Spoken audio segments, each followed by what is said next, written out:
क्या इंडिया ने फैंटा लगाया है कि India hats off to you man, you have done a wonderful job और good job Siraj. Head by Siraj, Siraj spare head कर रहा था। सिराज आपको पता है, वो मैंने नोट किया कि वैसे जब बुमराह नहीं होता तो वो फिर उसको महसूस होता कि yes I am the most senior now, so when I am the most senior तो फिर मुझे ज्यादा जिम्मेदारी लेनी पड़ेगी। तो वो ज्यादा जिम्मेदारी से उसने काम किया और उसने रूट को एलबीडब्ल्यू आउट किया, पोप को किया, मतलब उसने शानदार, मतलब पैड पे निशाना रखा है उसने। तो जैकब बैथल का विकेट लिया, जो रूट का और ओली पोप का, ये 3 विकेट एलबीडब्ल्यू। और अभी ये जो टी से पहले आखिरी जो ओवर था उसमें भी 2 खिलाड़ी आउट हुए, प्रसिद्ध कृष्णा ने आउट किए हैं, स्मिथ का विकेट और ये फिर ओवर्टन का। बड़ी शानदार किस्म की प्लानिंग के पहले थोड़ा बाहर बाहर, फिर एक ठप्पा मार के गेंद अंदर लेके आया, फिर सीधा डायरेक्ट पैड पे अटैक करने की कोशिश की। तो बहुत बेहतरीन काम किया भाई। इंडिया जिस तरह बार बार इस टेस्ट सीरीज से दूर जाता है, एक ऐसी फाइट बैक आती है कि सीरीज में वापस आ जाता है, फिर एक चांस मिलता है सीरीज को बराबर करने का, फिर दूर चला जाता है। अब ये दोबारा एक इंडिया को फाइट बैक करके चांस मिला है सीरीज में वापस आने का, और ये मेक और ब्रेक मोमेंट है। जो सिराज ने बॉलिंग की, मेरे ख्याल में आउटस्टैंडिंग बॉलिंग की, बहुत ही जबरदस्त परफॉर्मेंस दी पाकिस्तान कह रहा हूँ, इंडिया के बॉलर्स ने। और जिस तरीके से मैंने आपको कल बोला था, जो बैटिंग करने आएगी वो 100% अटैक करने की कोशिश करेगी, क्योंकि उनकी सोच होगी। इंडिया के बॉलर्स ने आज का दिन स्टार्ट की और जो बॉलिंग की, स्पेशली जो सिराज ने बॉलिंग की, मेरे ख्याल में आउटस्टैंडिंग बॉलिंग की। इंडिया की यंग साइड ने मेरे पैन का स्टोक का पकड़ के घंटा बजा दिया, और ऐसे अच्छा घंटा बजाया मेरे पैन का स्टोक का पकड़ के बजा दिया, और बैस बाल को बेटा उधर दफना दिया पकड़ के इंडिया की इस यंग साइड ने।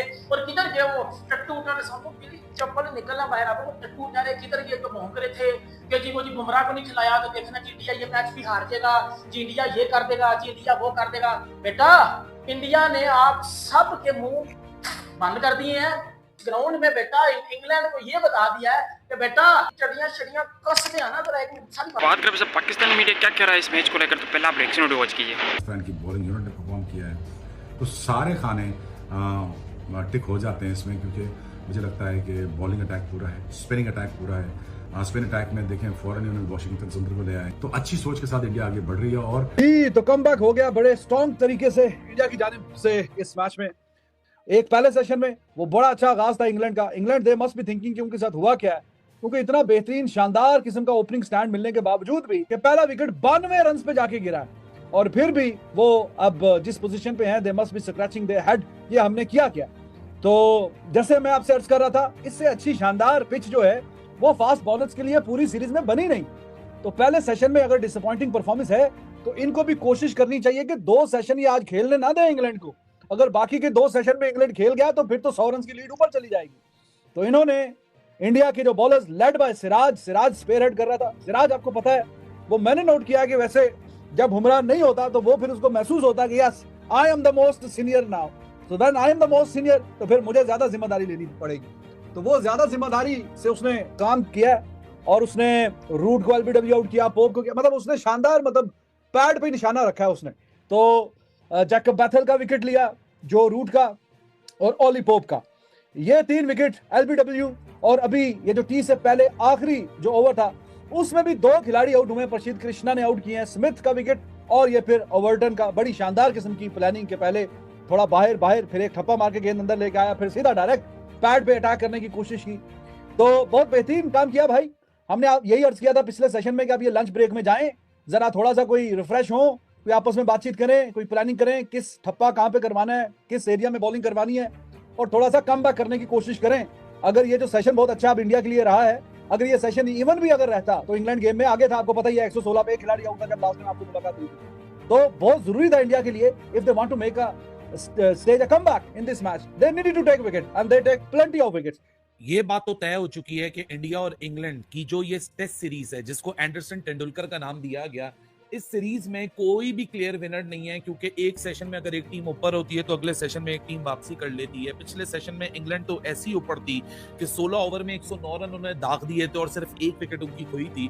लेकिन अगले सेशन के अंदर मोहम्मद सिराज का लेड फीडबैक, जिस तरीके से टीम इंडिया को एक सेल्फ बिलीफ दे रहा है। हालांकि मार्जिन बहुत छोटा है, बहुत लिमिटेड है, यहाँ रन ज्यादा नहीं है खेलने के लिए। ओवरनाइट स्कोर के ऊपर कोई बहुत ज्यादा इंडिया ने स्कोर नहीं डाला।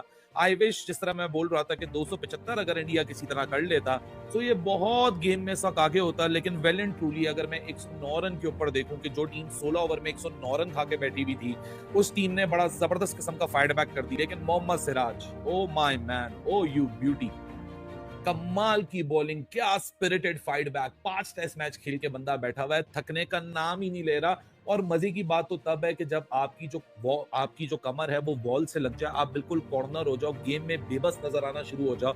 और उसके बाद जिस तरीके की वो 3 डिलीवरीज, उफ यार, कमाल। गेम में मजा दुबाला कर दिया मोहम्मद सिराज ने। क्योंकि एक तो सिराज खुद as a person, as a personality, he is so hyped up, it is so good to see him when he is in rhythm. और रिदम के ऊपर जब विकेटें मिलती हैं मोहम्मद सिराज को, वो एक एटमॉस्फेयर ही इतना इलेक्ट्रिक हो जाता है कि आपको देखने वाले को भी भरपूर मजा आना शुरू होता है। But it's an amazing fight back, I believe, क्योंकि यहां से अब इंडिया सेल्फ बिलीव कर सकता है कि यस, 109 रन का फेटा खाने के बाद जहां इंग्लैंड 7 के नेट रन रेट से ऑपरेट कर रहा था, जिस तरीके से इंडिया ने यहाँ पुल बैक किया है, आई बिलीव इससे बेहतर कुछ नहीं हो सकता था। क्योंकि बॉलिंग की है, मैंने आपसे पहले भी बोला था कि इनएक्सपीरियंस बॉलिंग लाइनअप के साथ इतनी अच्छी बॉलिंग करना, इतनी अच्छी कप्तानी करना, इतना अच्छा गेम प्लान कोचिंग स्टाफ के साथ मिल के बनाना, ये बहुत बड़ी बात होती है। क्योंकि अब अगर इंडिया की टीम पूरे 25 ओवर खेल जाती और अगर शुभमन गिल आउट नहीं होते, तो सपोज 25 ओवर में 60-70 रन अगर कर जाती इंडिया की टीम, तो फिर आपके सामने है कि अगर कल इंडिया खेलने आता तो फिर इंडिया को बहुत आसानी हो सकती थी ये टेस्ट मैच जीतने की। बहुत आसानी का मतलब, ये मैच शुरू हुआ, मैं पाकिस्तानी सोशल मीडिया देख रहा हूँ, मैं सब पढ़ रहा हूँ, हो बुमराह को निकलाया, इंडिया हार जाएगा, ये फाइल देंगे, ये कर देंगे। और दूसरा, उन छनकनों, उन घंटों, उन बाजों को मैं एक चीज बता दूं, ये बकवास करते हैं जगह जगह पे बैठ के, कोहली के बगैर इंडियन टीम, आज कोहली को निकाल दो तो इंडिया कुछ भी नहीं है, आज रोहित शर्मा को निकाल दो तो इंडिया की टीम तो हारना शुरू हो जाएगी, ये बुमराह को बॉलिंग में ड्रॉप कर दो या रेस्ट दे दो तो इंडिया तो फारग है। बेटा, इस मैच में बुमराह भी नहीं था, इस मैच में आपका पापा विराट भी नहीं था और आपका बड़ा पापा रोहित भी नहीं था। इंडिया की यंग साइड थी, इंग्लैंड की माइटी इंग्लैंड की बैसबॉल वाली पैन के मतलब और पैन का स्ट्रोक वाली, शुभमन गिल यंग कप्तान था। इन एक्सपीरियंस इंडिया की फास्ट बॉलिंग लाइनअप थी, घर में घुस के इंग्लैंडियों का घंटा बजाया, इंग्लैंडियों को पकड़ के दफन किया और ऐसी जगह पे इंग्लैंड को पकड़ के बजाया कि इंग्लैंड वाले उठने के काबिल भी नहीं देंगे। मैंने बड़ी टीमें देखी हैं, पर जिस वे ऑफ माइंड सेट से टीम इंडिया डोमिनेट कर रही है, मैंने सुना ही नहीं है, मैंने देखा ही नहीं है। यार आप चीज ये देखो, विराट नहीं है, रोहित नहीं है, बुमराह नहीं है, टीमें बैकफुट भी हो जाती हैं कि यार हाँ इतने बड़े प्लेयर हैं, हम तो हार जाएंगे। बट उन्होंने बोला नहीं है तो नहीं है, हम उन्हीं से जीतेंगे जो प्लेयर हमारे पास हैं। मतलब ये चीज है ना, हम उन्हीं से जीतेंगे। तो ये सबसे बड़ी जीत है टीम इंडिया की। गुल्ला दे दिया उनके अंदर, ऐसा पकड़ के इंग्लैंडियों को बजाया था, बेटा ये उठने के काबिल भी नहीं रहेंगे। ये है इंडिया का यंग टैलेंट, ये है इंडिया का यंग टैलेंट। नमस्कार दोस्तों, आप लोगों का स्वागत है हमारे क्रिकेट एक्सप्रेस चैनल में। मोहम्मद सिराज इंग्लैंड के खिलाफ खेले जा रहे 5वें टेस्ट मैच में भारतीय तेज गेंदबाज मोहम्मद सिराज ने कमाल कर दिया। उन्होंने अपनी शानदार गेंदबाज के दम पर इंग्लैंड को बड़ा स्कोर बनाने से रोक दिया। इंग्लैंड पहली पारी में 257 रनों पर ही सिमट गई। अपनी धारदार गेंदबाज के दम पर सिराज ने जयप्रीत बुमराह को पीछे छोड़ दिया और इंग्लैंड में नया कीमतमान अपने नाम कर लिया। सिराज का बड़ा कमालनामा। मोहम्मद सिराज ने चौथी टेस्ट की पहली पारी में इंग्लैंड के 4 बल्लेबाज को अपने शिखर बनाया। अब देखते हैं कि मोहम्मद सिराज ने किन किन बातों का आमन किया है और आप लोग क्या सोचते हैं, कृपया करके कमेंट में ज़रूर बताएं। नए हैं इस चैनल में, नए आए हों तो सब्सक्राइब करना ना भूलें। चलो आगे देखते हैं। इसी के साथ सिराज इंग्लैंड की संजीवी पर टेस्ट प्रूफ में सबसे ज़्यादा 4 विकेट हॉल लेने पर गेंदबाज बन गए और उन्होंने इस मामले से जयप्रीत बुमराह को पीछे छोड़ दिया।